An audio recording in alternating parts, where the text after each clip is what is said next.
Hello students, कैसे आप लोग। तो हमने जो रेशियो प्रोपोर्शनल की पहली क्लास की थी उसमें काफ़ी क्वेश्चन किए भी थे। ठीक है, तो अब जो बचे हुए क्वेश्चन हैं वो हम इस क्लास के अंदर अपने कवर कर लेंगे। ठीक है, तो अपना पहला क्वेश्चन देखिए इस क्लास का क्या है। राम और रहीम का 10 वर्ष पूर्व आयु का अनुपात 1:3 था और 5 वर्ष बाद यह अनुपात 2:3 हो जाएगा। तो उनकी वर्तमान आयु का अनुपात क्या हो जाएगा। तो उनके वर्तमान आयु का अनुपात बताना हमें। बिल्कुल आसान क्वेश्चन है, शायद हम पहले क्वेश्चन किया चुके हैं, पिछली वीडियो में हमने क्वेश्चन किया था इसका। ठीक है, ऐसा ये क्वेश्चन था। रेशियो एंड प्रोपोर्शन बहुत आसान चैप्टर है अपना। ठीक है, बस थोड़ी समझने की दिक्कत है तुम लोगों को। ठीक है, थोड़ा अगर समझ में आएगा तुम्हें क्या इसके अंदर ट्रिक लग रही है तो बिल्कुल ईजी चैप्टर है ये, बहुत ईजी चैप्टर है, बहुत ईजी। अब इसने बोला अपने को 1:3 थी। ठीक है, पहले उसकी, बाद में 2:3 हो गई। तो क्या करते हैं, सबसे पहले हम देखते हैं इन दोनों के बीच का डिफरेंस देखते हैं। ठीक है, अगर डिफरेंस बराबर है तो हम आगे चलते हैं। अब इन दोनों का डिफरेंस देखा, 3 में से 3 गया तो 0, 1 में से 2 गए तो 1, यानी यहाँ पर डिफरेंस आ रहा है 1, यहाँ पर 0, बराबर नहीं है हमारा डिफरेंस। तो सबसे पहले तो ये डिफरेंस हम बराबर करेंगे। बराबर कैसे करते हैं, इन दोनों का डिफरेंस देखते हैं। ठीक है, इन दोनों डिफरेंस कितना है हमारा, 2 आ रहा था। ठीक है, इन दोनों डिफरेंस कितना है, 1। तो बराबर करने के लिए नीचे वाले को अगर मैं 2 से मल्टीप्लाई करूँ तो 2 बन जाएगा, ऊपर वाले को अगर मैं 1 से मल्टीप्लाई करूँ तो 2 बन जाएगा। ठीक है, यानी अब 2 और 2 बराबर हो गया। ठीक है, तो क्या करूँगा मैं, ऊपर वाले को तो 1 से मल्टीप्लाई करूँगा तो 1:3 एज इट इज़ रहेगा पूरे का पूरा। नीचे वाले को मुझे 2 से मल्टीप्लाई करना है तो पूरे रेशियो को 2 से मल्टीप्लाई करेंगे तो 2 2 जा 4, 2 3 जा 6। ठीक है, पता चल गया ये रेशियो यहाँ पर ऐसे कैसे बना है। ठीक है, अब देखो इन दोनों का डिफरेंस, 1 में से 4 गए तो 3, 6 में से 3 गए तो 3, दोनों तरफ 3 3 डिफरेंस आ रहा है। ठीक है, अब मैंने इनका डिफरेंस किया तो कितना आ रहा है हमारा, 3 आ रहा है। ठीक है, लेकिन इसने क्या बोला है, 1:3 था 10 वर्ष पूर्व और 5 वर्ष बाद। 10 वर्ष पूर्व और बाद, जब पूर्व और बाद दे रखा हो ना, यानी पहले और बाद की बात को, तो हमेशा ऐड होता है। अगर दोनों पूर्व पूर्व की दे रखी यानी पहले की बात दे रखी हो तो माइनस, और दोनों बाद बाद की दे रखी हैं एज, ठीक है, तो क्या होता है माइनस।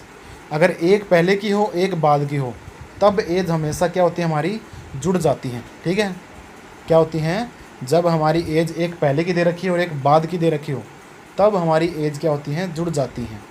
अगर दोनों एज यानी 5 साल पहले की 10 साल पहले की ऐसे बोल रखा हो तो माइनस हो जाती। ठीक है, अगर बोल रखा 5 साल बाद की 10 साल बाद की तब भी माइनस हो जाता। अब इसने बोला 10 साल पहले की और 5 साल बाद की, अब हमारी एज यहाँ पर क्या हो जाएगी, ऐड हो जाएगी। तो हमारी टोटल ईयर कितनी होगी, 10 और 5 15 साल होगी। ठीक है, इन दोनों एज के बीच में गैप कितना है, 15 साल का गैप है। और यहाँ पर हमने रेशो में देखा 3 साल का गैप है। तो मैं 3 को कितने से मल्टीप्लाई करूँ कि हमारा 15 बन जाए, तो 3 को कितने से मल्टीप्लाई कर दूंगा मैं, 5 से मल्टीप्लाई कर दूंगा। ठीक है, या फिर जो भी यहाँ पर नंबर आए, ठीक है, जो भी यहाँ पर इनका डिफरेंस आए उसकी हम इससे डिवाइड कर देंगे। कितना आया हमारा, 5। अब जो भी आंसर आएगा ना उसकी हम रेशियो से हमारी मल्टीप्लाई कर लेंगे। किससे मल्टीप्लाई कर लेंगे, रेशियो से। ठीक है, अब देखो रेशियो देखो, 5 वर्ष बाद, 5 वर्ष बाद का तो ये है और 10 वर्ष पूर्व का ये है, तो कौन से भी हम इसकी एज निकाल सकते हैं। ठीक है, अब जो वर्तमान है ना उससे निकाल लो। वर्तमान एज कैसे निकालेंगे, किसी भी एक रेशियो से हम मल्टीप्लाई कर लेंगे अपने। ठीक है, किससे कर लेंगे, एक रेशियो से। अब रेशियो था अपना 4:6, बारी बारी से 5 से मल्टीप्लाई करेंगे। 5 से मल्टीप्लाई क्यों करेंगे, पता चल गया ना, क्योंकि हमें 15 बनाना था, 5 हमारा आंसर आया था। तो 5 की 4 से मल्टीप्लाई की 20, 5 की 6 से मल्टीप्लाई की कितना आ गया, 30। ये एज तो अपनी 5 साल पहले की, लेकिन उसने वर्तमान एज पूछी है तो 5 5 क्या कर देंगे, इनमें से माइनस कर देंगे। 30 में से 5 गया तो 15 और 20 में से ये कितना था यहाँ पर, 6 5 30, 30 में से 5 गया तो 25 और 20 में 5 गया तो 15, दोनों की एज आ गई हमारी। ठीक है, और उनका अनुपात पूछा था उसने, अनुपात है तो 15 और 25 का अनुपात कर देंगे 3:5। ठीक है, समझ में नहीं आया तो एक बार फिर से मैं बता देता हूँ इस क्वेश्चन को।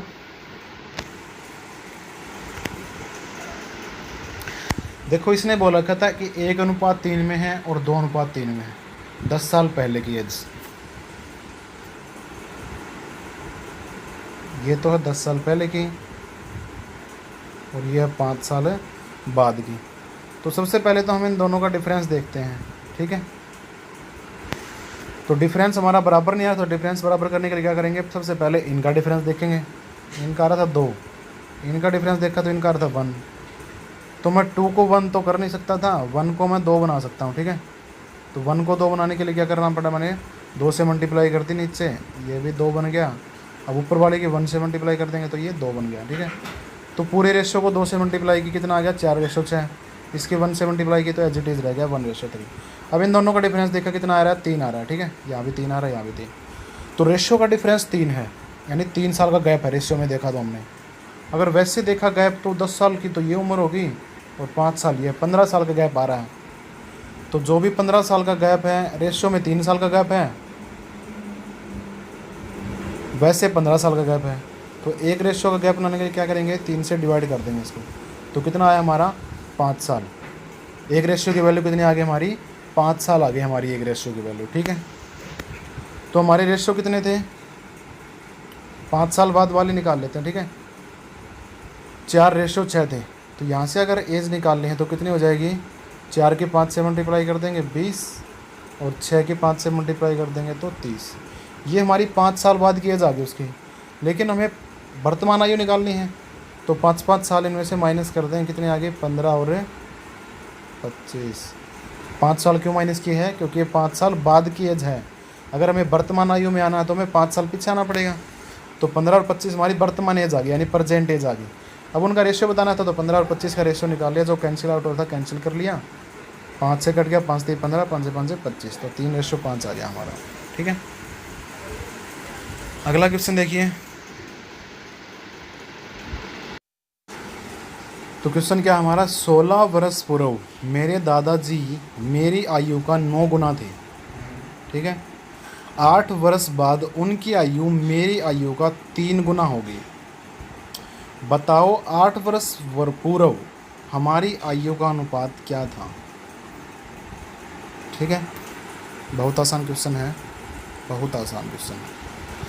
अब इसने बोला देखो 16 वर्ष पूर्व मेरे दादाजी की आयु मेरी आयु का 9 गुना थी। मतलब मान ली मैंने मेरी 1 थी तो दादा की कितनी थी, 9, यानी 1:9 में दोनों की आयु थी। 8 वर्ष बाद हमारी आयु कितनी होगी, मेरी आयु का 3 गुना होगी। यानी जब मेरी आयु 1 साल थी तो उनकी कितनी थी, 3 साल, यानी 1:3 में। ठीक है, गुना बोला कैसे। ठीक है, जब मेरी 1 थी तो दादा की कितनी, 3, जब मेरी 1 थी तो दादा की 9 थी, मतलब 1:9 में 1:3 में। ठीक है, अब क्या करते हैं इस निकालने के लिए, इन दोनों का डिफरेंस देखते हैं हम सबसे पहले। इन दोनों का डिफरेंस तो बराबर नहीं आ रहा। ठीक है, बराबर नहीं आ रहा तो क्या करेंगे, हम डिफरेंस को बराबर कर लेंगे। सबसे पहले इनका डिफरेंस देखें कितना आया था, 8। इन दोनों का डिफरेंस देखा तो कितना आया, 2। तो मैं 2 को क्या बना सकता हूँ, 8 बना सकता हूँ। कितने से मल्टीप्लाई करके, 4 से मल्टीप्लाई। अगर 2 की मैं 4 से मल्टीप्लाई कर दूँ कितना हो जाएगा, 8 हो जाएगा। देखो 8 की और 8 की 1 से मल्टीप्लाई कर देंगे तो 8, और 2 की 4 से मल्टीप्लाई कर देंगे तो 8 हो जाएगा।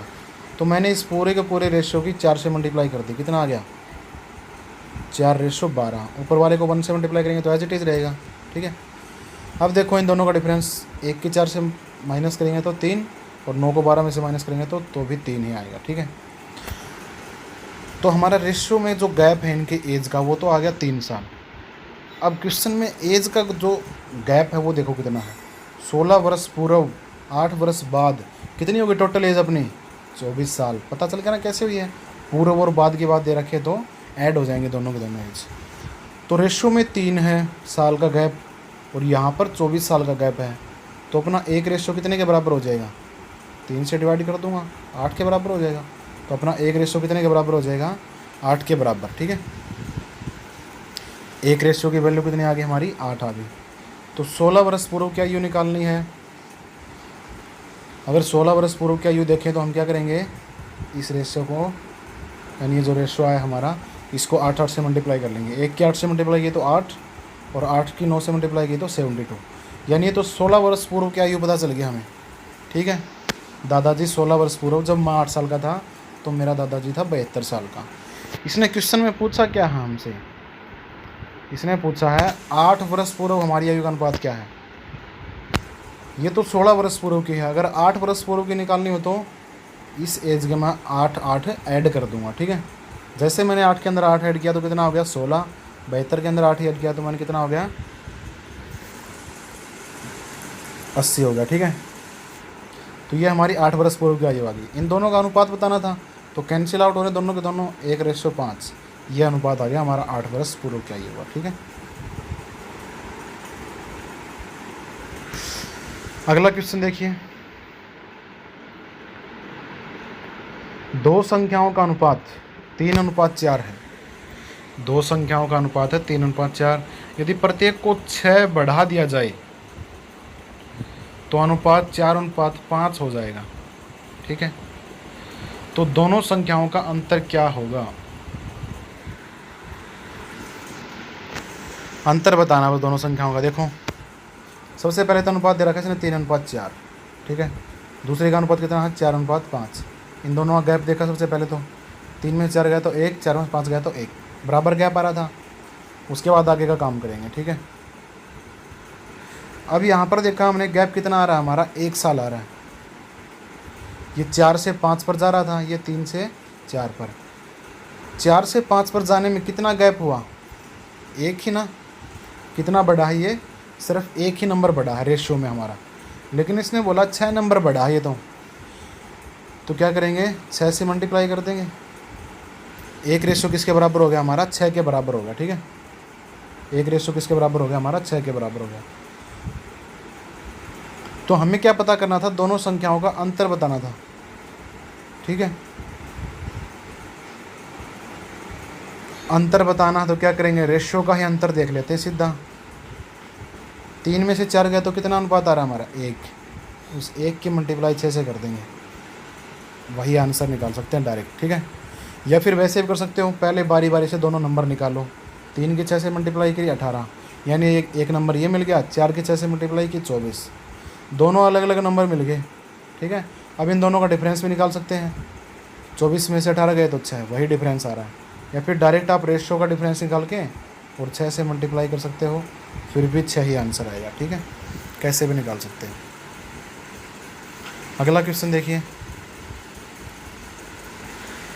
दो संख्याओं का अनुपात है 17:24। प्रत्येक में से क्या घटाया जाए या क्या जोड़ा जाए कि अनुपात 1:2 हो जाए। ठीक, इसने पूछा है कि भाई क्या जोड़ूं क्या घटाऊं, मुझे नहीं पता जोड़ना है घटाना है, लेकिन अनुपात हमारा 1:2 हो जाता है। ठीक है, तो क्या किया हमने, सबसे पहले देखा कि पहले अनुपात दे रखा था 17:24, बाद में दे रखा था 1:2। सबसे पहले यहाँ का डिफरेंस देखते हैं बराबर है नहीं। 24 में से 2 गए तो 22, 17 में से गए 16, बराबर नहीं है ना गैप। तो सबसे पहले गैप बराबर करेंगे। गैप बराबर करने के लिए क्या करते हैं, इन दोनों का डिफरेंस देखते हैं, कितना आ रहा है हमारा 7। इन दोनों का गैप कितना आ रहा है 1। तो मैं 1 को 7 से मल्टीप्लाई करूँ तो 7 बन जाएगा, और ऊपर वाले को 1 से मल्टीप्लाई किया तो 7 बन गया। ठीक है, तो मुझे नीचे वाले को 7 से मल्टीप्लाई करनी है, तो 1 की 7 से मल्टीप्लाई की 7 आ गया, 2 की 7 से मल्टीप्लाई की 14 आ गया। ठीक है, तो हमारा नया रेशियो मिल गया हमें 17:24 और 7:14। ठीक है, अब देखो गैप कितना आ रहा है, 17 से 7 और 24 से 10, कितना कम हो रहा है हमारा 10। कितना कम हो रहा है 10। तो हम कह सकते हैं यहाँ पर 10 से घटाने पर हमें 1:2 मिलेगा। ठीक है, क्योंकि हमारा रेशियो क्या आ रहा है माइनस में 10 आ रहा है। ठीक है, अगला क्वेश्चन देखिए, A/B की आय का अनुपात है 4:3। ठीक है, ए और बी का आय का अनुपात कितना है 4:3। यदि प्रत्येक के खर्च का अनुपात 3:2 है, यदि प्रत्येक 600 रुपये बचा लेता है तो ए की आय क्या होगी। ठीक है, बहुत ही आसान क्वेश्चन है, बहुत आसान क्वेश्चन। देखिए, ए रेशो बी लिख लेंगे सबसे पहले तो, ठीक है। उसके बाद आय लिखेंगे इनकी, कितनी आय है, 4:3 है, ठीक है। खर्चा कितने कर रहे हैं, 3:2, ठीक है। इनका डिफरेंस देखेंगे सबसे पहले तो, डिफरेंस बराबर है हमारा, 4 में से 3 गया 1, 3 में से 2 गया 1, बराबर है भाई, ठीक है। अब देखो, अगर मैं अपनी आमदनी में से खर्चा माइनस कर देता हूँ तो क्या बचती है हमारी, बचत ही बचती है। जैसे मैंने 10 रुपये मिले मेरे को, मैंने 8 रुपये बरत दी, खर्च कर दिए मैंने, ठीक है। तो मैं 8 में से 10 में से 8 घटा दूंगा तो क्या बच गए, 2 रुपये मैंने बचा लिए, यानी मेरी बचत आ गई, ठीक है। तो मैंने 3 में से 2 रुपये माइनस किए तो क्या आ गया, 1। ये एक हमारा क्या है, बचत है। 1 रुपये क्या है, हमारी बचत है। रेशियो में 1 बचत है, वैसे बोल रहा है 600, तो 1 रेशियो हमारा किसके बराबर है, 600 के बराबर है। तो 1 की आय बतानी थी हमें, ठीक है। तो 1 का रेशियो कितना था, आय का 4 रेशियो था, तो 4 के 600 मल्टीप्लाई कर देंगे 2400। अगर बी की पूछे तो आप 600 से मल्टीप्लाई कर देना 3 से, 1800 बी की आय आ जाएगी, ठीक है। अगला क्वेश्चन देखिए।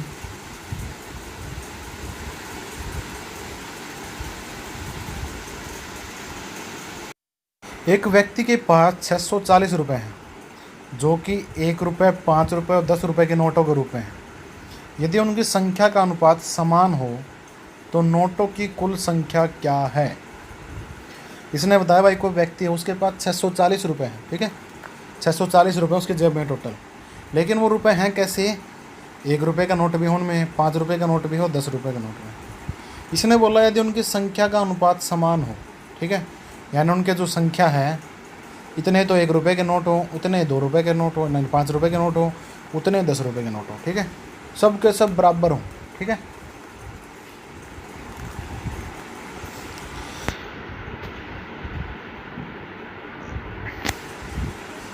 तो हम क्या करेंगे, सबसे पहले तो लिख लेंगे फेस वैल्यू। फेस वैल्यू का मतलब क्या होता है, हमारे कितने कितने रुपए के नोट हैं। फेस वैल्यू यानी 1 रुपये का नोट है, 5 रुपये का नोट है और 10 रुपये का नोट है, ये तो होगी फेस वैल्यू। अब नंबर ऑफ कॉइन इसने बता रखा है, उनका अनुपात बराबर है। अनुपात बराबर मतलब जितने, मान लिए मैंने x रुपये कितने हैं, x नोट हैं 1 रुपये के नोट, ठीक है। तो 5 रुपये के नोट भी x ही हैं, क्योंकि इसने बता रखा है बराबर हैं, और 10 रुपये के नोट भी x ही होंगे, दोनों सारे बराबर हैं। तो रेशियो में हैं तो सारे के सारे कैंसिल आउट हो जाते हैं, 1:1:1, सभी की वैल्यू आ गई। यानी नंबर ऑफ कॉइन, यानी 1 रुपये का नोट 1 है तो 5 रुपये का भी 1 ही मिलेगा और 10 रुपये का नोट भी 1 ही मिलेगा। बराबर बता रहा कितनी संख्या, ठीक है। जब भी अनुपात में संख्या बराबर होती है हमारे, तो अनुपात कितना हो जाता है, 1:1:1, ठीक है। तो अगर हमारे पास 1 रुपये का नोट 1 है तो हमारे कितने रुपये हो गए, 1 रुपये होगा। अगर एक नोट 5 रुपये का है तो हमारे पास कितने रुपये हो गए, 5 रुपये। अगर एक ही नोट 10 रुपये का है तो कितने रुपये हो गए, 10 रुपये, ठीक है। अब अगर हम रेशियो के अंदर देखें कि हमारे कितने रुपए हैं, 1 रुपये, 5 रुपये और 10 रुपये, टोटल रुपये कितने हैं रेशियो में, 15 रुपये। इसने बोल रखा भाई टोटल रुपये तो 640 हैं, तो 16 रेशियो किसके बराबर हो गए हमारे, 640 के। एक रेशियो किसके बराबर हो जाएगा, 40 के। नोटों की हमें कुल संख्या बतानी है, किसकी बतानी है, नोटों की कुल संख्या बतानी है। अब हमने देखा रेशियो के अंदर कुल संख्या कितनी नोटों की, 3 है, 1 + 1 + 1, 3 संख्या है। तो 1 रेशियो हमारा 40 के बराबर है, तो 3 रेशियो कितने के बराबर हो जाएंगे, 120 के। तो हमारे टोटल नोट कितने हैं उसके पास है, 120 नोट हैं। आ गया समझ में। अगला क्वेश्चन देखिए। एक थैले के अंदर 1 रुपये 50 पैसे और 25 पैसे के सिक्के की संख्या का अनुपात है 3:8:20। यदि थैले में कुल राशि 372 है तो सिक्कों की कुल संख्या क्या है। सिक्कों की कुल संख्या पूछ रखी है भाई इसने फिर से, ठीक है। अब क्या किया था, सबसे पहले फेस वैल्यू लिखनी है। फेस वैल्यू मतलब जितने रुपए का हमारे पास नोट है, 1 रुपये का है, 50 पैसे का है और 25 पैसे का है। फिर उनकी संख्या लिखनी है। नंबर ऑफ कॉइन कितनी बता रखी है भाई इसने, 1 रुपये के 3 हैं, 8 50 पैसे के और 20 है कितने के, 25 पैसे के, ठीक है। तो अगर 3 सिक्के मेरे पास 1-1 रुपये के हैं तो कितने रुपए हो जाएंगे मेरे पास, 3 रुपये हो जाएंगे। अगर 50 पैसे के मेरे पास 8 सिक्के हैं तो कितने रुपए हो गए भाई मेरे पास है। अगर एक सिक्के में 2 पैसे होते हैं 50-50 के, तो 8 में कितने हो जाएंगे, 2 से डिवाइड कर देंगे, 4 रुपये हो गए अपने पास, ठीक है। तो इसने बोला फिर 25 पैसे के 20 सिक्के हैं, ठीक है। तो 1 रुपये में कितने सिक्के होते हैं 25 पैसे के, 4 सिक्के होते हैं। तो 4 से डिवाइड कर देंगे, कितने रुपए आ गए अपने पास, 5 रुपये आ गए, ठीक है। कितने रुपये आ गए, 5 रुपये। तो अपने पास टोटल अमाउंट देखनी है, तो रेशियो में कितनी अमाउंट है, 3 रुपये, 4 रुपये और 5 रुपये। टोटल अमाउंट दे रखी है भाई 12 रुपये रेशियो के अंदर। इसने बोल रखी है अपने टोटल अमाउंट तो 372 है। 12 रेशियो अगर 372 के बराबर है तो एक रेशियो कितने के बराबर हो गया, 31 के बराबर, ठीक है। अब अपनी सिक्कों की कुल संख्या कितनी है भाई, रेशियो के अंदर 31 ऐड कर लिया हमने, 31 कितनी है, सिक्कों की कुल संख्या है, ठीक है। अगर अपना एक रेशियो बराबर है 31 के, तो 31 किसके बराबर हो जाएंगे, 31 के गुणा कर देंगे 961, यानी कुल सिक्कों की संख्या कितनी आ गई हमारे पास है, 961 सिक्के हैं उसके पास टोटल, ठीक है। अगला क्वेश्चन देखिए, एक थैले में 225 रुपये हैं जो कि 1 रुपये 50 पैसे 25 पैसे के रूप में हैं। यदि उनका संख्या का अनुपात 8:5:3 है तो 1 रुपये के कितने सिक्के थैले में हैं। अभी की बार उसने टोटल नहीं पूछे, उसने पूछा बस 1 रुपये के सिक्के बता दो, बता देंगे भाई, ये भी हम बहुत आसान है। सबसे पहले फेस वैल्यू लिख ली, 1 रुपये के सिक्के थे 50 पैसे के और 25 पैसे के, ठीक है। फिर उनकी संख्या लिख ली मैंने, 1 रुपये के 8 सिक्के थे, 50 पैसे के 5 थे और 25 पैसे के 3 रुपये थे, ठीक है। तो 1 रुपये के अगर 8 सिक्के हैं तो कितने रुपये हो गए अपने पास, 8 रुपये हो गए, ठीक है। अगर 50 पैसे के 5 सिक्के हैं तो इसको 2 से डिवाइड कर लेंगे, कितना आ गया हमारे पास, 2.5। अगर 25 पैसे के 3 ही सिक्के हैं तो इसको 4 से डिवाइड कर लेंगे, हमारे पास रुपये आ जाएंगे, ठीक है। तो 0.75 रुपये है हमारे पास 25 पैसे के सिक्के के रुपये। अगर टोटल अमाउंट हम देखें, टोटल अमाउंट देखनी हो तो इनको ऐड कर लेंगे, 11.25 हमारी टोटल अमाउंट हमारे पास। इसने बोल रखा है हमारे पास तो 225 रुपये हैं, तो 11.25 तो रेशो में है, 225 हमारे पास ओरिजिनल वैल्यू है। तो 11.25 रेशो किसके बराबर हो गए, 225 के। तो एक रेशो किसके बराबर हो जाएगा, 225 को हम किससे डिवाइड कर लेंगे, 11.25 से, ठीक है। पॉइंट हटाएंगे तो ऊपर 100 चला जाएगा और जो भी कैंसिल आउट हो रहा है उसको कैंसिल कर लेंगे। एक रेशियो हमारा किसके बराबर आ गया, 20 के बराबर आ गया, ठीक है। अब इसने 1 रुपये कुल सिक्के पूछे थे, तो 1 रुपये के सिक्कों की संख्या कितनी है, 8 है। अगर एक रेशियो 8 के बराबर है तो 8 रेशियो किसके बराबर हो जाएगा, 8 की 20 से मल्टीप्लाई कर देंगे, 160। तो 1 रुपये के सिक्कों की संख्या हमारी कितनी आ गई, 160 आ गई, ठीक है। अगला क्वेश्चन देखिए, एक थैलों में 378 सिक्के हैं। कितने सिक्के हैं, 378 सिक्के हैं, ठीक है। किस किस के रूप में है भाई, 1 रुपये 50 पैसे और 25 पैसे के रूप में है। यदि उनके मूल्यों का अनुपात 13:11:7 है तो 50 पैसे के सिक्कों की संख्या बतानी है। अब की बार अपने को सिक्कों की संख्या नहीं बता रखी, ये अब की बार अमाउंट दे रखे हैं, ठीक है। तो फेस वैल्यू लिखने सबसे पहले 1 रुपये के 50 पहले और 25 पैसे के सिक्के अपने पास, ठीक है। अब की बार अपने को अमाउंट दे रखी है पहले, ठीक है। क्या दे रखी है, अमाउंट दे रखी है। तो अमाउंट लिख ली हमने, ठीक है। कितनी कितनी दे रखी है, 13:11:7, ठीक है। अब अगर अपने पास 1 रुपये के 13 सिक्के हैं, 1 रुपये में 13 रुपये हैं, ठीक है। 13 रुपये हैं और 13 कितने हैं, 1-1 रुपये के सिक्के हैं। तो कितने हो जाएंगे सिक्के, 1 से डिवाइड कर देंगे, ठीक है। जितने भी अमाउंट है तो उतने सिक्के से हम डिवाइड कर लेंगे, ठीक है। 1 से डिवाइड कर दिया, कितना हो गया, 13 सिक्के आ गए अपने पास, ठीक है। कितने सिक्के आ गए, 13। तो अगर अपने पास 11 रुपये हैं और 50-50 के सिक्के निकालने हैं, ठीक है। डिवाइड नहीं करना, मल्टीप्लाई करना, सॉरी, ठीक है, मल्टीप्लाई करना, ठीक है। तो 1 रुपये में कितने सिक्के होते हैं 50-50 के, 2 सिक्के होते हैं। तो 11 के 2 से मल्टीप्लाई कर देंगे, 22 सिक्के आ गए। फिर अपने पास 7 रुपये हैं 25-25 पैसे के रूप में, ठीक है। तो 1 रुपये में 25 पैसे कितने सिक्के होते हैं, 4। तो 7 के 4 से मल्टीप्लाई, 28 सिक्के आ गए अपने पास 25 पैसे के। अब अपने पास सिक्कों की संख्या आ गई, ठीक है।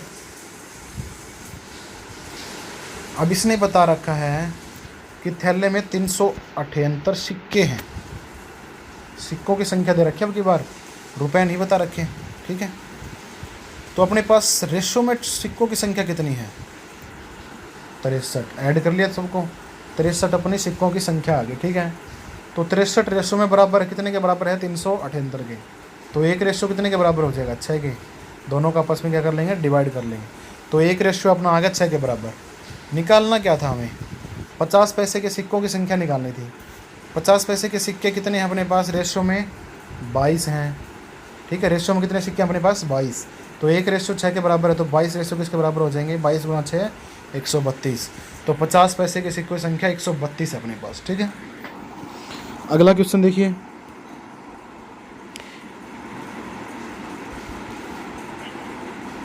ए, बी और सी की आय का अनुपात है 7:9:12 और उनके खर्च का अनुपात है 8:9:15। यदि ए अपनी आय का 1/4 हिस्सा बचा लेता है तो उनकी बचत का अनुपात क्या होगा। अपने को निकालना है तीनों के बचत का अनुपात, ठीक है।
तो क्या करना है, आय लिख लेंगे सबसे पहले, ठीक है।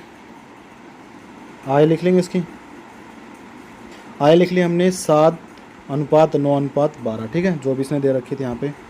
फिर उसके बाद खर्चा लिख लिया हमने 8:9:15। सबसे पहले तो देखेंगे ये अनुपात आपस में बराबर है नहीं टोटल में, ठीक है। इसका हमने टोटल करके देखा कितना आ रहा है 28, इसका टोटल करके देखा हमने 32 आ रहा था, ठीक है।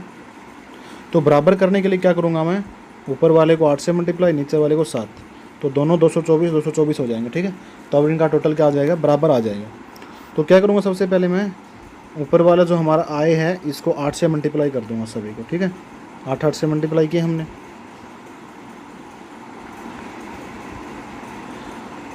सभी को मैंने क्या किया, 8 से मल्टीप्लाई की। नीचे वालों को क्या करना पड़ेगा, 7 से मल्टीप्लाई, तो मैंने यहाँ 7 से मल्टीप्लाई कर दी सभी रेशो को। अब इसने एक बात और बोली थी, जो ए है वो अपना 1/4 बचा लेता है, ठीक है। अगर 1/4 बचा लेता है तो मतलब क्या है, 4 तो उसकी आय है और 1 रुपये बचा लेता है। अगर 1 रुपये बचा लेता है 4 में से, तो उसका खर्चा कितना हो रहा है, 3 रुपये खर्चा कर रहा है। आय कितनी है उसकी, 4 है। तो आय अगर 4 है तो हम 4 आय को 4 से मल्टीप्लाई भी करना पड़ेगा सभी में। तो सभी में क्या कर दिया मैंने, 4 से मल्टीप्लाई कर दिया, ठीक है। और वह कितना हो रहा है, उसका 3 हो रहा है, तो सभी में मैंने 3 से मल्टीप्लाई कर दिया, ठीक है। क्योंकि खर्चा हमारा इसने यहाँ पर भी दे रखा था, ये खर्चा भी हम इसके अंदर क्या कर लेंगे, ऐड कर लेंगे हमारा, ठीक है। तो इन सभी की मैंने मल्टीप्लाई करने के बाद हमें रेशो क्या मिला, 224 रेशो 288 रेशो 384। और खर्चा कितना मिला हमें, 168 रेशो 189 रेशो 315। हमें निकालना क्या था, हमें तो बचत निकालनी थी। अगर मैं अपनी आय में से अपना खर्चा निकाल देता हूँ तो क्या बच जाती है हमारी बचत। अब इनको क्या कर लेंगे, माइनस कर लेंगे डायरेक्ट, ठीक है। आपस में माइनस करते हैं, हमारे पास क्या आ जाएगा, हमारा बचत का अनुपात आ जाएगा, ठीक है। अगला क्वेश्चन देखिए,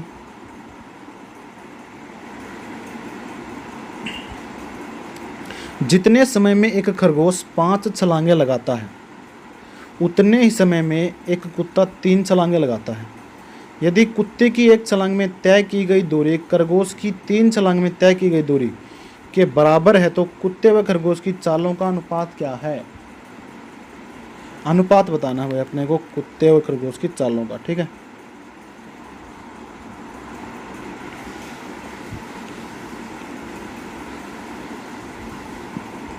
तो कैसे करेंगे इसको, कुत्ता और खरगोश लिख लेंगे सबसे पहले हम रेशो के अंदर, ठीक है।